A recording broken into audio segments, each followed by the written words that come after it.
let me thank you for coming to this press conference. Yesterday afternoon, the Chief Justice of Guyana gave a written judgment on the issue that the country has so anxiously been awaiting to be resolved. That is the issue of the appointment of a chairperson for GCOM. As you are aware, I had expressed initial views on the oral judgment that the Chief Justice gave a while back. And I had indicated that whilst we were in agreement, we were very pleased that she ruled on several of the issues posed in submissions by Mr. Gaskin, that there was one issue that we'd have to await the written judgment before we took a position on whether we will appeal the matter or not.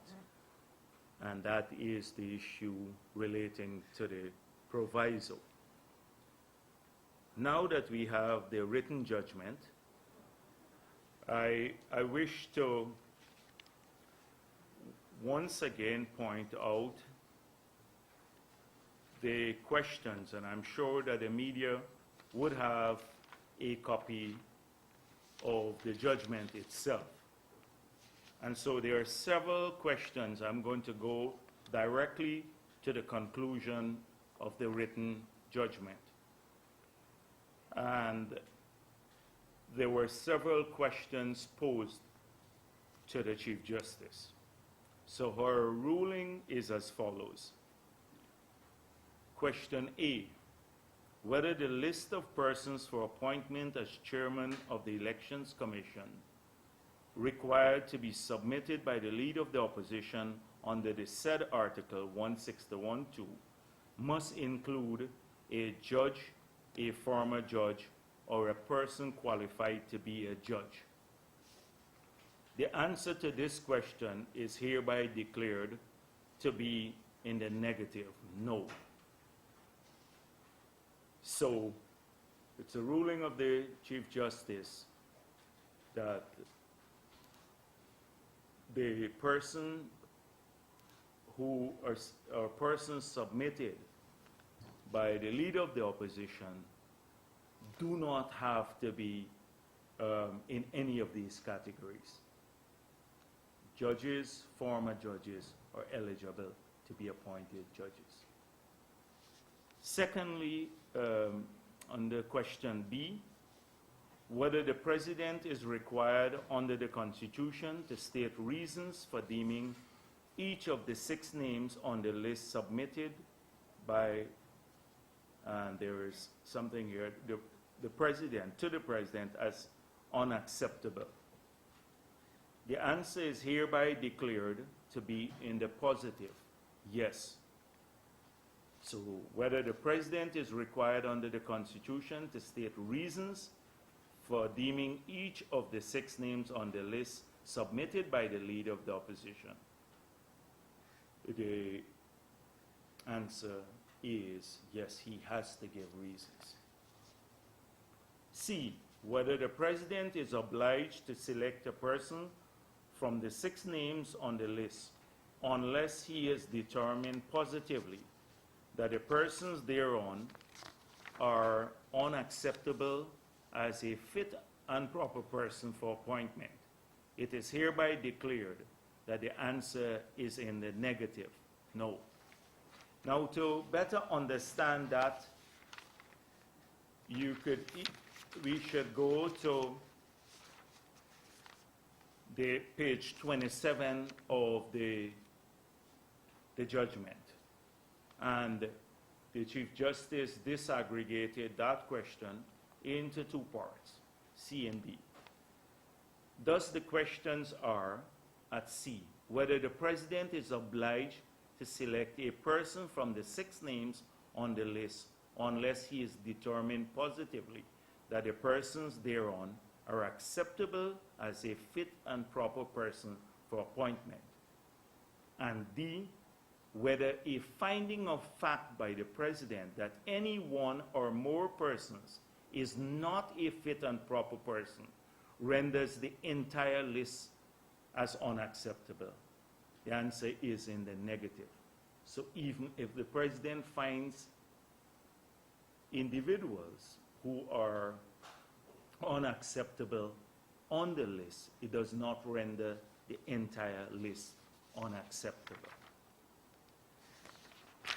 And then D, going back to the final, whether a finding of fact by the president that any one or more persons is not a fit and proper person, that was what I just read, as unacceptable, it is hereby declared that the answer is in the negative. So these are the issues that were posed, the questions that were posed to the Chief Justice. And the answers are, 1, the nominees from the opposition leader do not have to include the persons from the category that the president has indicated to the public that he wants them from. Secondly, that the president should give reasons, has to give reasons for rejecting individuals. He's declined to give reasons. And thirdly, if he finds 1 or 2 individuals on the list that's unacceptable, it does not make the entire list unacceptable. And you know, the president has been saying, I have to find all 6 acceptable before I even consider the list.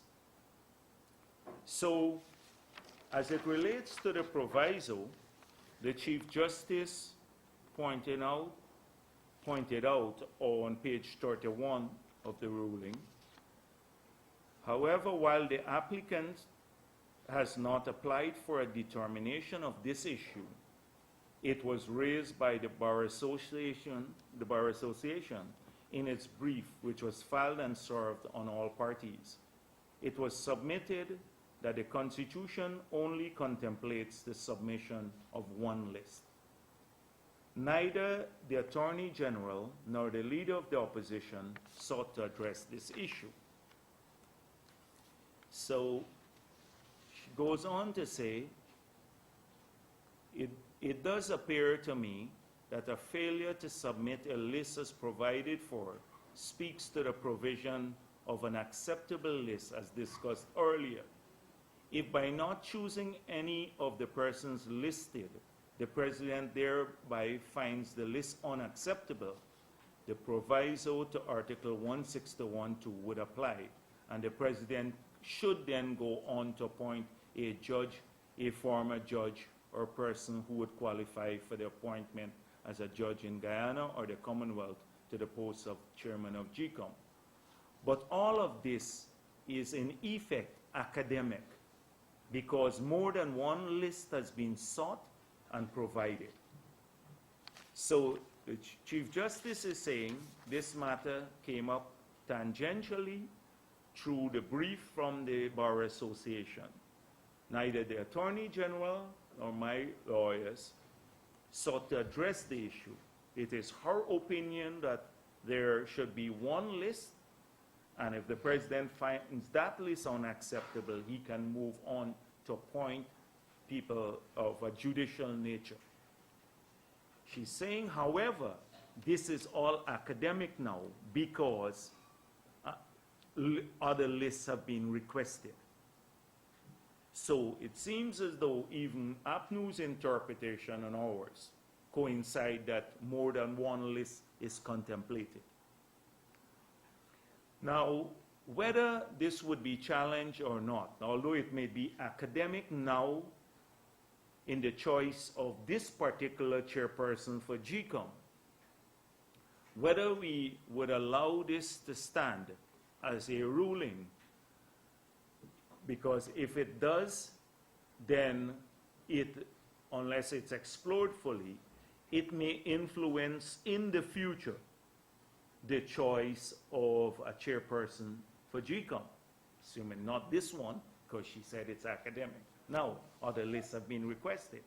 So in the future, if this ruling is there, the president can say, send me a list, 6 names, and he then says, I don't find any person acceptable. I'm moving on to make my own appointment. So I believe personally that that is a bit worrisome, that interpretation for the future, not for the current situation, because she said it's academic now, but for future selection of chairpersons, years from now maybe. And therefore, I will be discussing further with our lawyers to see whether we will join others in challenging that interpretation, that there should be one list. I personally believe that given the context of the period, that when the balance was sought, President Carter himself pointed out in one of his books that he had 3 things that he sought to achieve in Guyana: an acceptable list, counting at the place of poll, and an elections machinery, that is GCOM, that was balanced and fair. So had it been contemplated just one list, and assuming, say, when Mr. Hoyt had submitted a list in the past, the 4 times or so, we had that interpretation, and we said we reject every one of your nominees, we reject the list, then we would have had the right to go ahead and appoint a judge. And we don't believe that was the intent of the legislation. And we never exercised it in that manner. The interpretation I'm speaking about, we never dealt with it. So this is our position on these issues. I'm hoping that the president reads this carefully and that his advisors will now guide him accordingly. The written judgment is out, and I hope that he understands now, well, that the interpretation that he had, that all of the persons have to be acceptable to him before he even contemplates choosing someone, that interpretation is now untenable in the face of a ruling from the Chief Justice, and in the face of a ruling that if he finds even a single person acceptable, he could go ahead and make the appointment, and that he has to give reasons for rejecting people on the list. So I hope that this will bring some conclusion, or will allow us to act now in a matter that is consistent with the ruling of the Chief Justice and with what was contemplated in the Constitution. Of course, I'm sure that more would be written about the judgment itself. The second issue that I want to deal with is, I've seen it be making the rounds recently. In Kiteshore News, it quotes Mr. Christopher Ram as saying, petroleum law sets limit of 60 oil blocks per company. And then Trotman refuses, Kiteshore News, September 26, Trotman refused to correct PPP's errors with ExxonMobil contract. Now, what are these errors? It says that the anti-corruption advocate noted that on June 14, 1999, A petroleum agreement and prospecting license was signed by former President Janet Jagan for approximately 600 blocks for ExxonMobil. According to Guyana's laws, oil companies should only be given 60 blocks. If the company receives more than this, then it would be only under special circumstances. No special circumstances. It goes on to say further, the relinquishment clause. In October 2008, that is in Jagdeo's era now, there was an addendum and extension deed to the petroleum prospecting license for ExxonMobil. This adjustment to the license modified the contract area, the relinquishment obligation, and the initial period of the agreement. Ram explained the law requires that any extension to such an agreement be accompanied by a reduction of 50% in the remaining blocks still covered by a prospecting license, so that at the first extension, 300 blocks should be given up. One can only speculate that the modification in 2008 was to provide that such a relinquishment would not apply.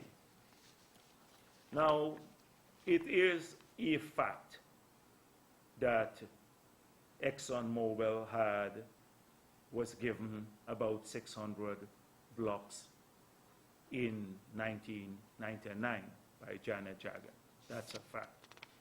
It is a fact that I, in 2008, signed an extension agreement and with relinquishment in it to an extension to that agreement.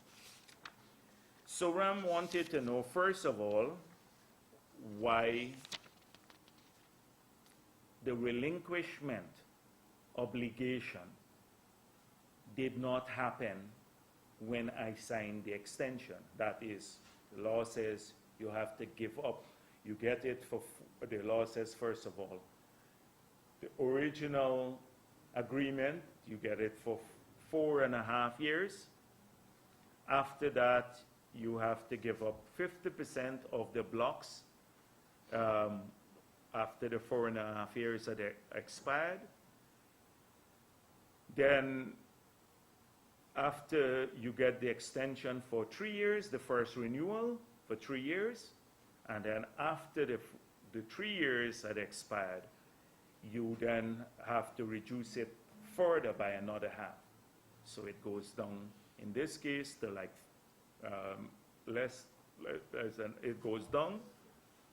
So in a period over 10.5 years, if you've done nothing, you get down to a fraction of the original agreement. So what happened so that we did not move forward with the relinquishment obligation? So you were aware that, first of all, the agreement was signed in June 1999. In the year 2000, September 29, ExxonMobil, the company, declared force majeure. And so because of Suriname's naval, well, the interference, their illegal act against the oil rigs, the CGX oil rigs that were offshore. So ExxonMobil declared force majeure. When you declare force majeure, it freezes everything. It freezes everything. So in 2008, well, let me go ahead. In September 7, 2007, the United Nations pronounced on the Guyana-Suriname dispute. So the border was demarcated at that time. We had a maritime boundary. In 2008, ExxonMobil and the others, the force majeure was lifted. So none of the period between 1998 to 2008, when the force majeure was lifted, was there, could you have done anything? Because once force majeure is in place, everything freezes. So it was almost a reset of the initial agreement at that stage in 2008. It was a reset. And I'm taking time to explain this to show that there was no there was no underhand deals as we have now in relation to relinquishment, that the non-application of the law, because the concept of force majeure applied. And you should read up a bit about the concept of force majeure. It freezes everything almost for a 10 years period. Almost for 10 years, from 1999 to 2008, it froze everything. Nothing could have happened there because they declared force majeure. So it was a reset. Now, having said all of that, the question why Janet Jagan gave these blocks, 600 blocks. And let me say that this country should be grateful to Janet Jagan. Should be thankful. That's one. And let me say that in a similar situation in 1999, I probably would have done the same. Remember the context. For 100 years, we have been, over 100 years, we have had exploration for oil fit and start. For almost 100 years. Started since the early part of the 19th century in Guyana. When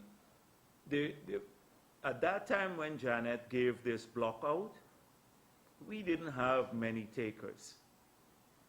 The mere fact that there were so many blocks to give out and there's so much remaining just proved our point that there are not many takers at that time. Because this country had had 100 years of fit and start looking for oil, but had never found anything. So it was a high-risk country to put money into for exploration. And we're talking about the exploration cost hundreds of millions of US dollars. So she did that.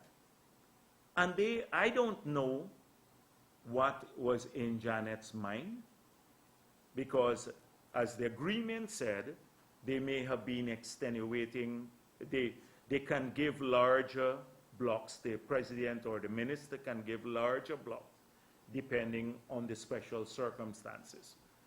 I don't know, but let me tell you that I'm glad she did for geopolitical reasons too. The same arguments that they make today about not releasing the ExxonMobil's contract for geopolitical reasons.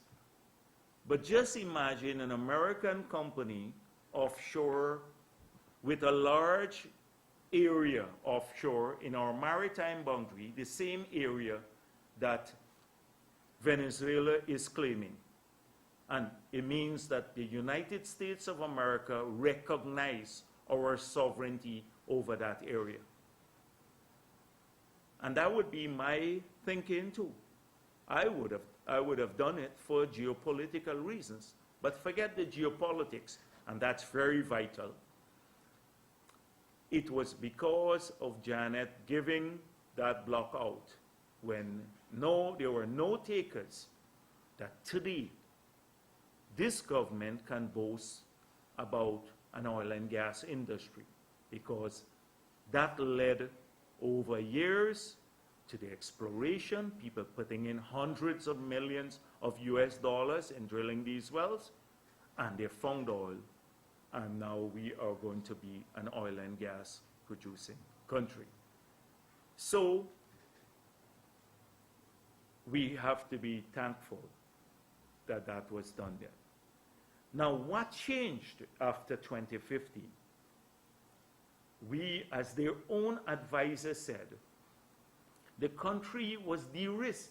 Suddenly you're oil producing country. And so I saw an agreement that Trotman gave being flipped now. In just a matter of a year, because why is there so much value to it and excitement about it, and everyone wants a block now? It's because we have found oil. Very different circumstances. So I will, in the meantime, we don't have anything to hide about it. Janet Jagan did something that I'm sure in her judgment was the right thing to do, and especially in light of geopolitical considerations. And what she did led to the discovery of oil in Guyana.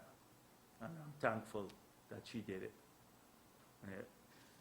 Now, the same Kaichor News article that speaks about this issue corrects PPP errors and quotes Ram about this.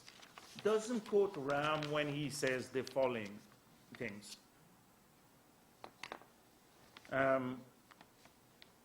Individual ministers, this is Ram about this government now, individual ministers seem hopelessly uninformed and the performance is unimpressive. Minister David Patterson's claim about blocks that there is nothing left to give out is not supported by facts. Minister of Natural Resources Raphael Trotman issued a license in January 2016. GGMC maps show areas both in the continental shelf and deep water as unallocated. Minister of Business Dominic Gaskin was quoted as saying that expenses for the trip to Texas would be charged as cost oil. This would be a breach of the accounting provisions of the PSA and sends a wrong message to ExxonMobil. He goes on to say, in a number of cases, Minister Trotman has acted unlawfully, failed to act as the law requires, and often demonstrates a basic lack of understanding of the petroleum laws. That should be your headline. Our petroleum minister has been acting unlawfully and demonstrates a basic lack of understanding of the petroleum laws. You don't hear about that. They quoted about Ram and PPP mistakes that Janet Jagan made, and that it wasn't corrected. So we need, this is what Mr. Ram spoke about in relation to this government thing, in relation to the government's dealing. Now, I want to go back to a couple of things, because we forget easily in this country about lies being told. So I want to repeat.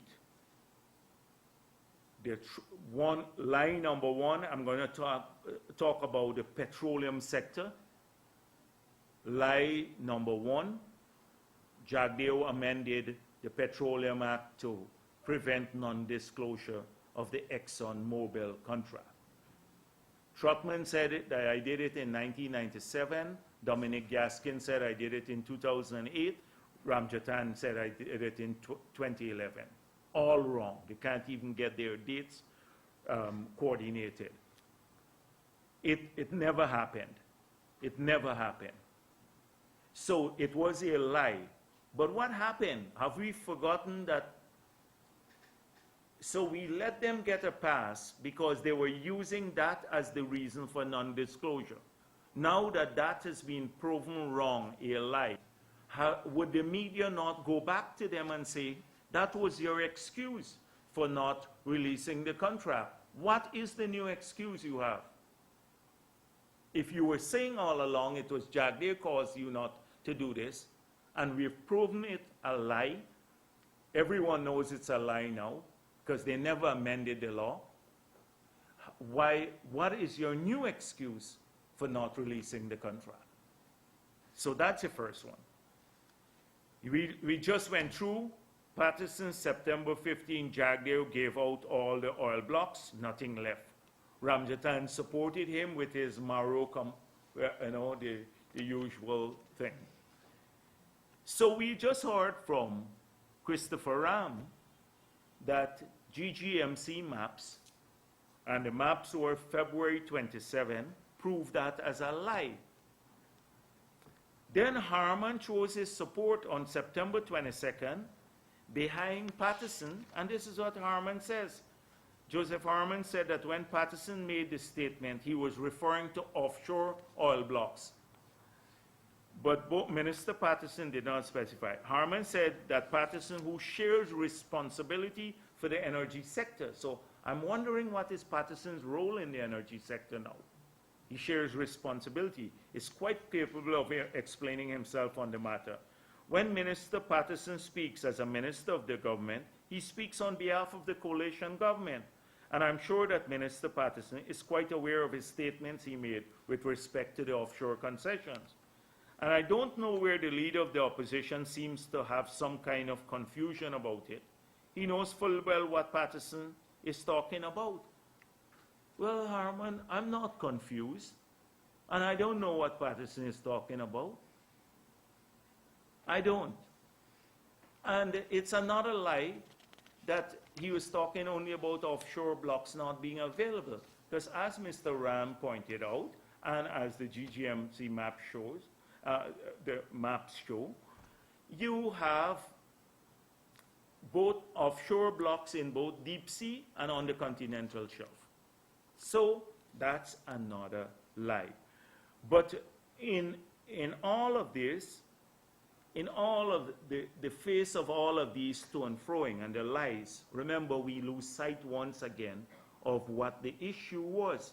And the issue was, I accused the government of giving out licenses, right? And we may have seen the first example of the flipping, and they were in the process of giving out licenses to people who were close to them, cronies, members of families and friends. So their response to that was, there's nothing left to give out because it's all gone. But that's not true. So let's come back to what I said. I said, the best way of dealing with this is to go to auction. Now, more people want the blocks than there are blocks available, unlike the past. So the best way of getting a good deal for the country is to go to auction. Their own advisor recommended this.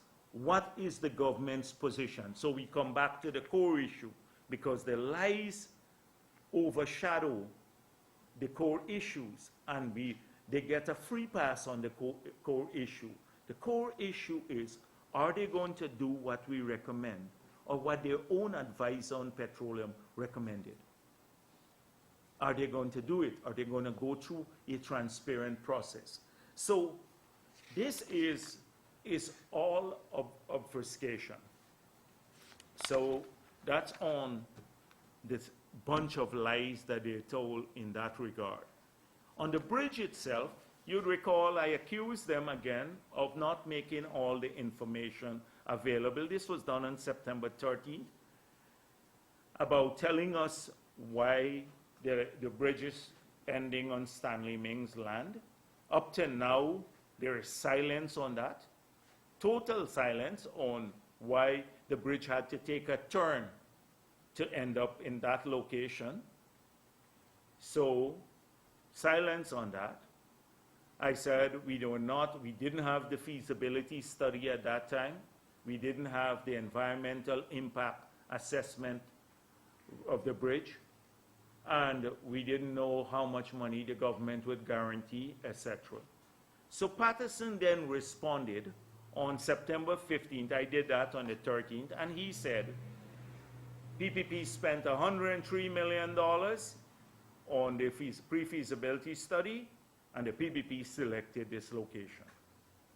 On September 20th, we responded, pointed out that it's not 103, that's a first lie, it's $5.6 million on the pre-feasibility study, and we did not select the location because after the pre-feasibility study was done, we went out to test the market with a tender for all 3 locations. So if we had chosen this alignment, we would have gone out for a tender only for that alignment.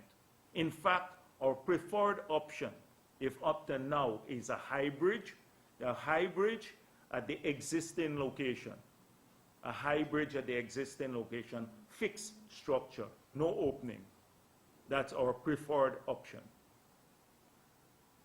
And so that's the first lie we exposed, the set of lies. Then Gail Teixeira released a letter on September 21st where she wrote the PPC. And on the same day, Patterson responded and said, she pointed out then that there was a tender for the pre-feasibility study, but of the 22 companies that submitted bids that showed an interest, the company that got the contract was not part of the 22.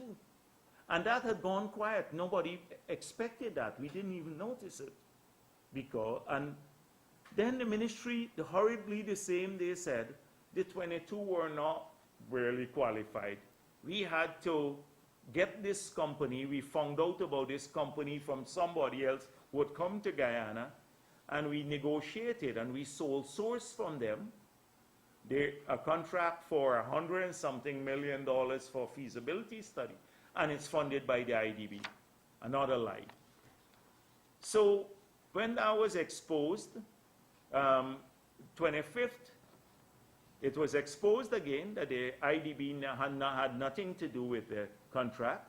They then said it's the Wismar Bridge that the IDB was funding. Now, there is, on the Wismar Bridge, we find out that the IDB is not even funding that too, the Wismar Bridge.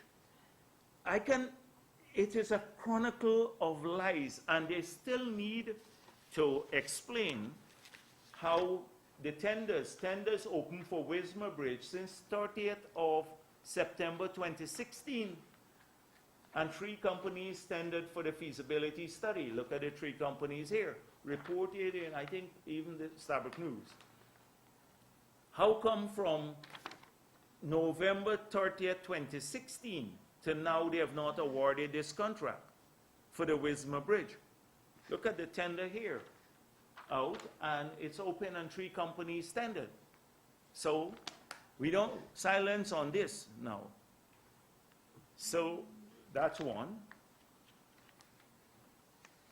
Now we want to know how come they even settle on this alignment, because we heard that the environmental impact assessment is not even being completed.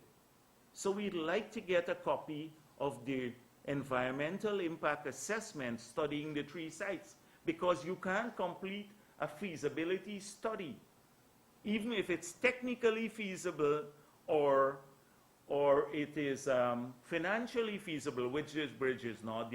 They're medium level bridge that opens on this alignment. Even if it's financially feasible, which this one is not, it may not be environmentally feasible. So we would like to see the environmental impact assessment. So we are getting a bunch of lies and corruption, unbelievable levels of corruption in this ministry. Now, let's move on to a couple of other things, because as I explained before, they have a way of annulling tenders when the desired person doesn't get the bid, win the bid, one of their cronies.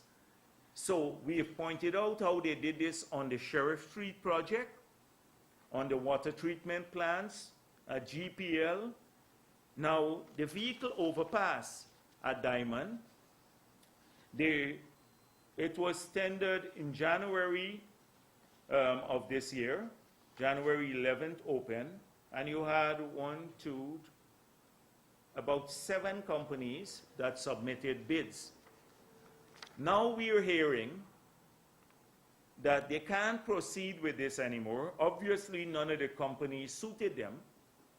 So we didn't hear anything about the annulment since January 1. We're in nearly October. We're getting to October. From January to October, obviously the bids came in since last year. The bids went out because the opening date was January 11.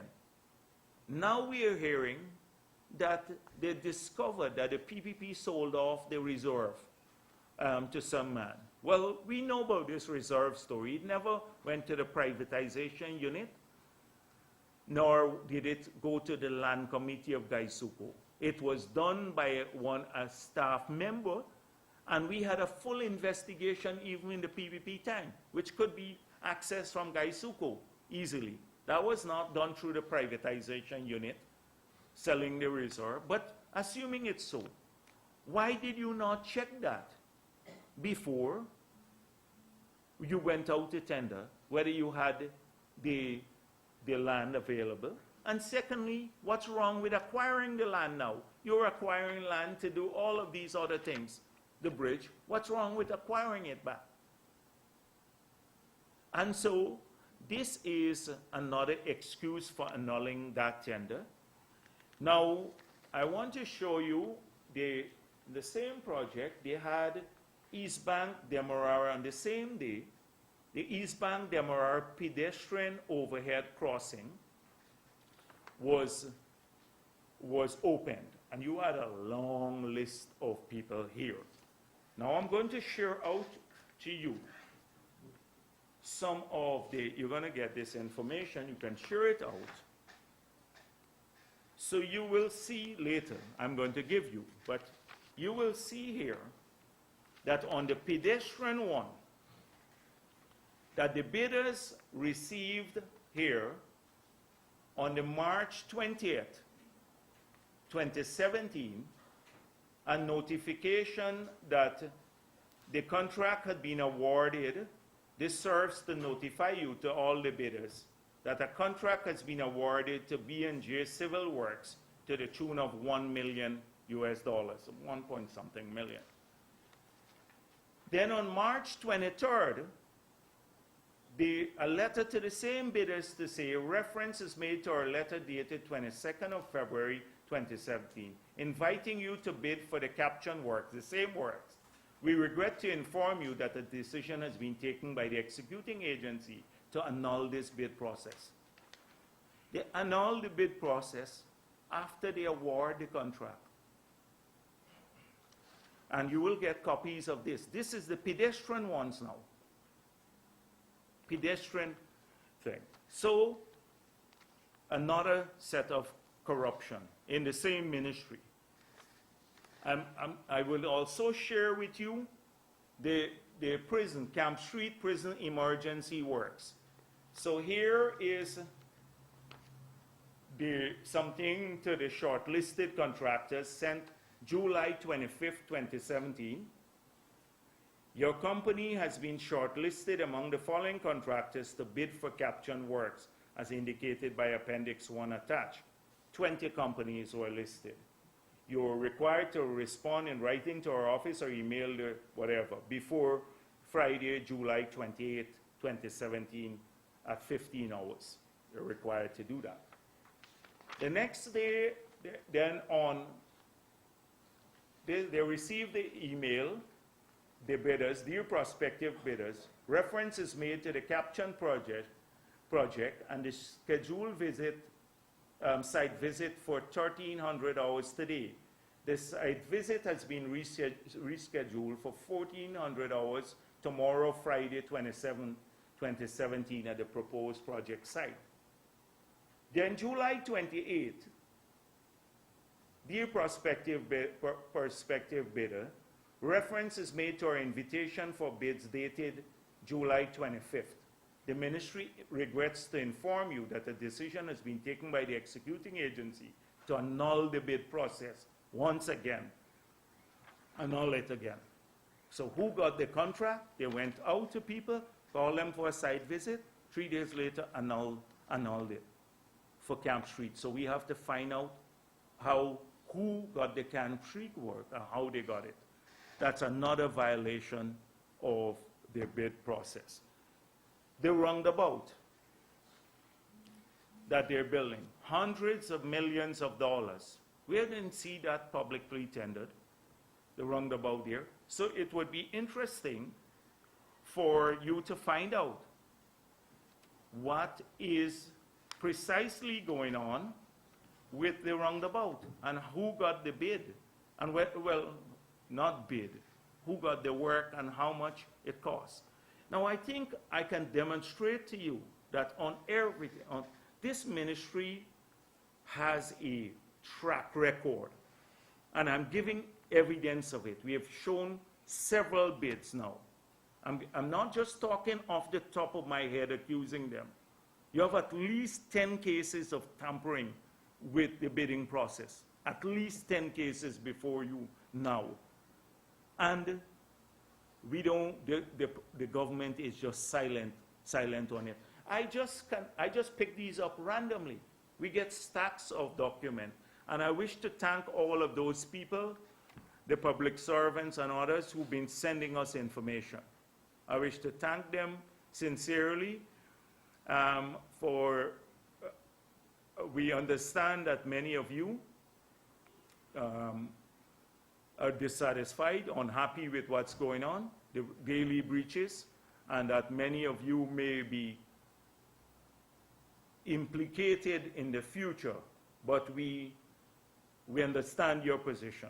If these matters are investigated, you will be implicated because you have to take illegal instructions. But we will take cognizance of that fact. So I want to thank all of them who have been submitting tons of information to the office now as they see the daily breaches that are taking place now. And I just want to urge them to keep the records so that they can, when the right time comes and these things are thoroughly investigated, that they can justify the illegal instructions that they're getting from the political directorate.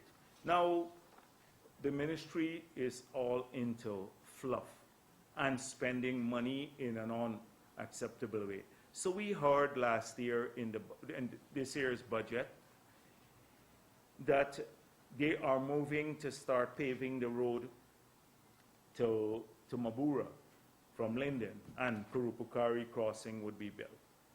Now, the feasibility study for that has not even started as yet. But we hear they're going to do it now under the UK Caribbean Infrastructure Fund. So they've requested, they're getting about $65 million in grant through that fund, and another $74 million in loans from the CDB for this project. But for the UK to participate in this, this is what, if you go to their website, you will see only projects that are assessed to be critical drivers of economic growth and able to deliver an economic rate of return of at least 12% or similar qualitative benefits will be approved for financing.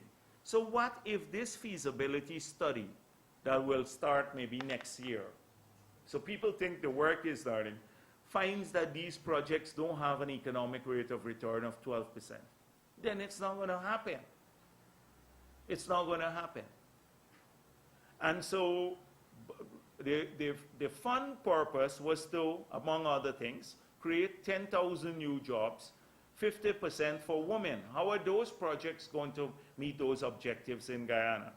And it was also to enable 228,000 people in coastal communities, including small farmers, to better cope with the effects of climate change and natural disaster. So if you're spending almost all the money on the Kurupukari crossing and the road there, which may not be feasible as yet, how would it help the people here on a waterfront project? How would it allow us to meet that objective? So it is almost like this vague understanding of how these things work. And so I'm looking with great, great expectations about the feasibility study that will begin next year. But right now, this is the approach of the ministry. It does not know what it's doing. And it's corrupt to the core.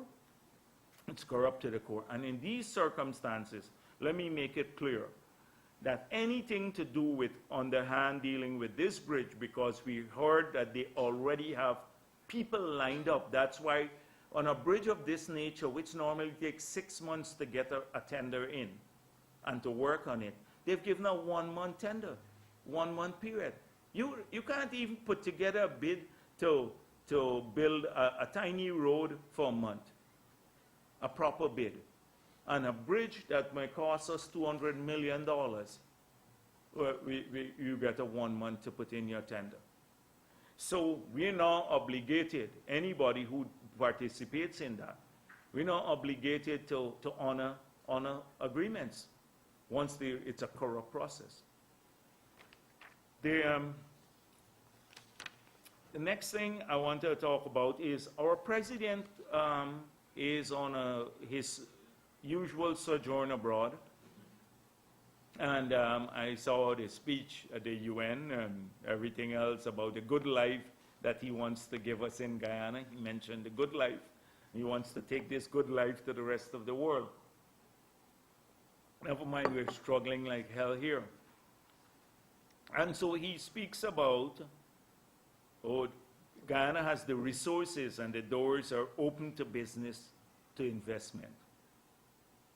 No, my shoulders drooped after I heard that, because they've succeeded in creating an environment that is hostile to investment and business.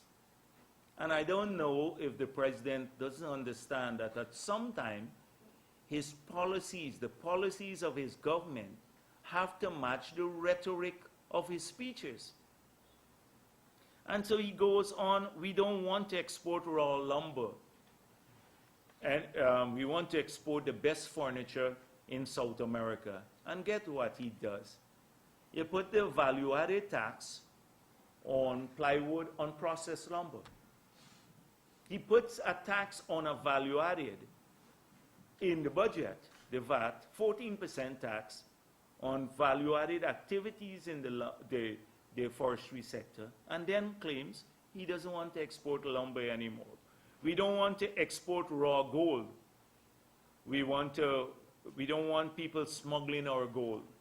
Well, stop it. You're in the government now. If you want it, you used to claim that 15,000 ounces were sent out the country under the PPP. Well, you should stop it. And he wants to export the finest jewelry. Finest jewelry. What have they done to stimulate any jewelry or manufacturing? He talks about the need for important manufacturing and the electricity situation. And no matter how much our detractors write about it was worse under the PPP, this is their fallback. Everything was bad under the PPP. So when they can't handle anymore, they have to write about the unbelievable incompetence at GPL and in the ministry that runs GPL in terms of supply of electricity. They say it's worse under the PP. It was never worse. We didn't have 14 blackouts in a single day. 14 times in a single day. I counted it one day. Counted it.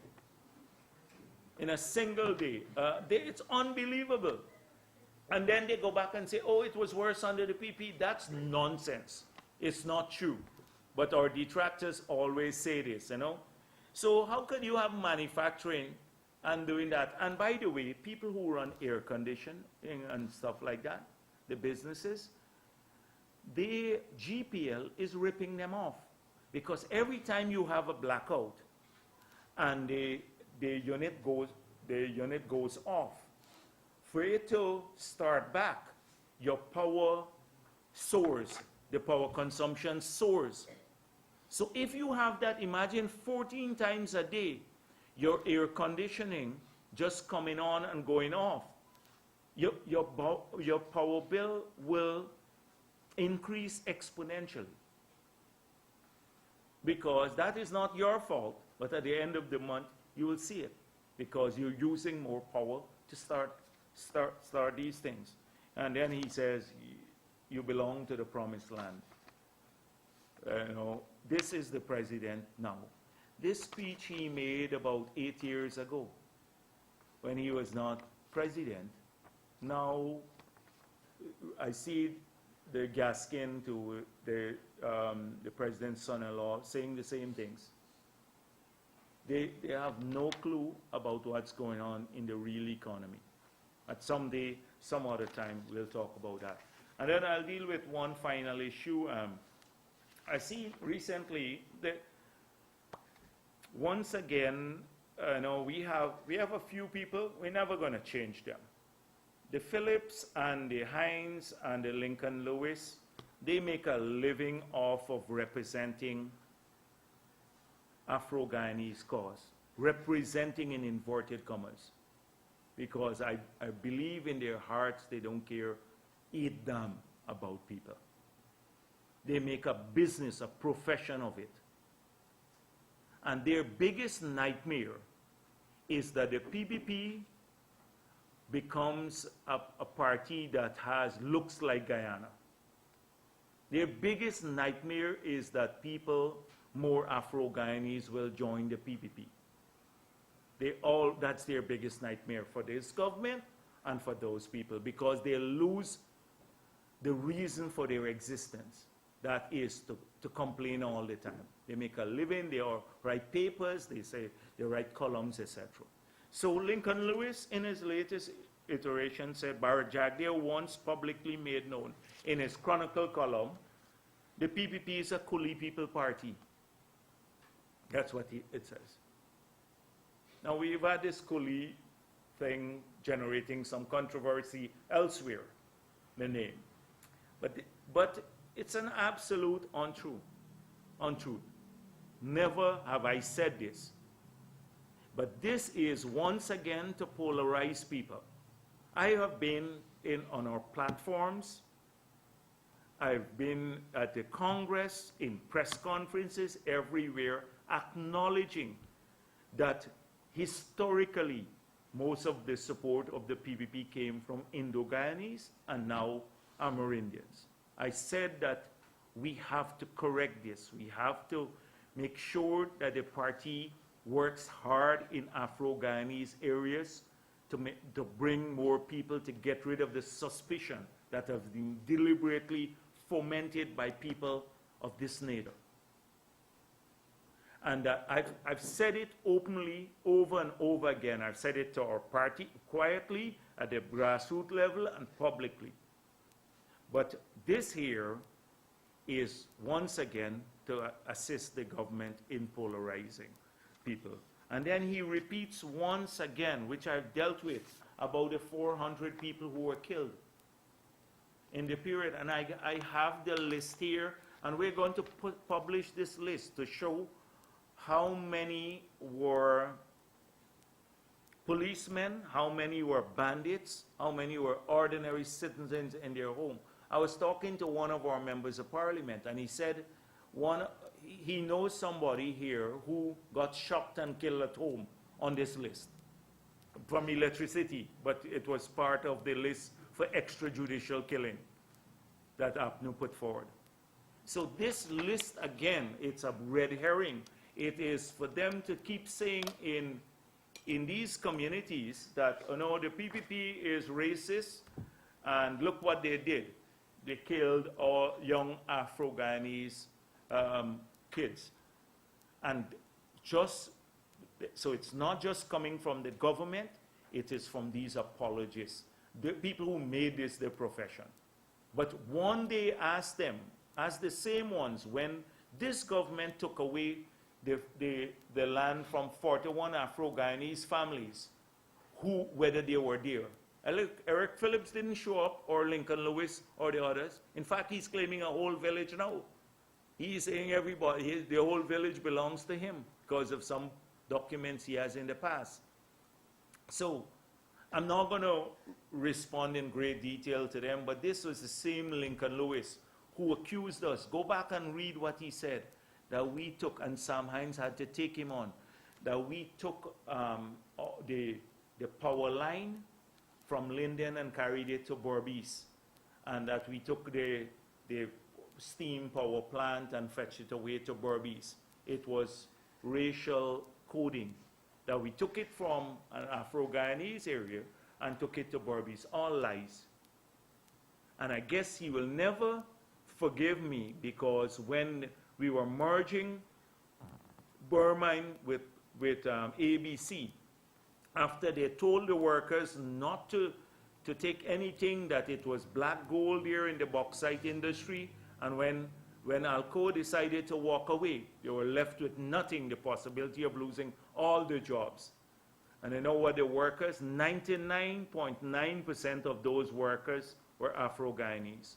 They said, we want to work directly with Jagdeo and the government. Don't come around here, Lincoln Lewis. He would never forgive us. They rejected him. And so there's a lot of history to all of this venom, etc. But one thing I'm clear, and let me repeat it here. We in the BVP, we're proud of our track record. You look at it in a fact-based way. We've worked very hard to bring people together to get this country to progress, everyone. And our party is open to people of every race. We're working hard to ensure that we get more members from communities that traditionally didn't support us. That is it. So no amount of lies and race baiting and all of that will change what we stood for and what we stand for today. So those are some of the issues. I've seen a couple of things, like I want to urge you to look at the syndicates. Please look at the syndicates. Those many people who came together based on the urging of the ministry, and they were told they would get lands. Now, a lot of the lands, I had some complaints from some of them who came here, are given to large individuals in the areas where they have applied. And they're told that the directions coming from the minister. The directions coming from the minister. So a lot of the people in the syndicates now who have made significant investments, these are many are small people, are now badly affected. Badly affected. And so I want to urge you to do that. I see the Kaichor News still at it again, with even today when reporting the thing about the drug bond and the request to the PPC to do it, they said that new GPC had not been written up in worth of billions of dollars of non-delivery in the past under the PPP, non-delivery of drugs. It's a patent lie, again.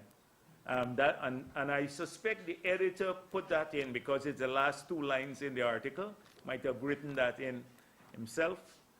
So it's a constant battle with the Kaichor News to get them to write the truth. To get them to write the truth. The fake news continues, and as you, in the headlines and in the stories themselves. Thank you very much. Yes. If I got you correctly in the last statement, sir, you said that the non-delivery Oh, you wrote that? No, that's not my story. Oh, okay. Okay.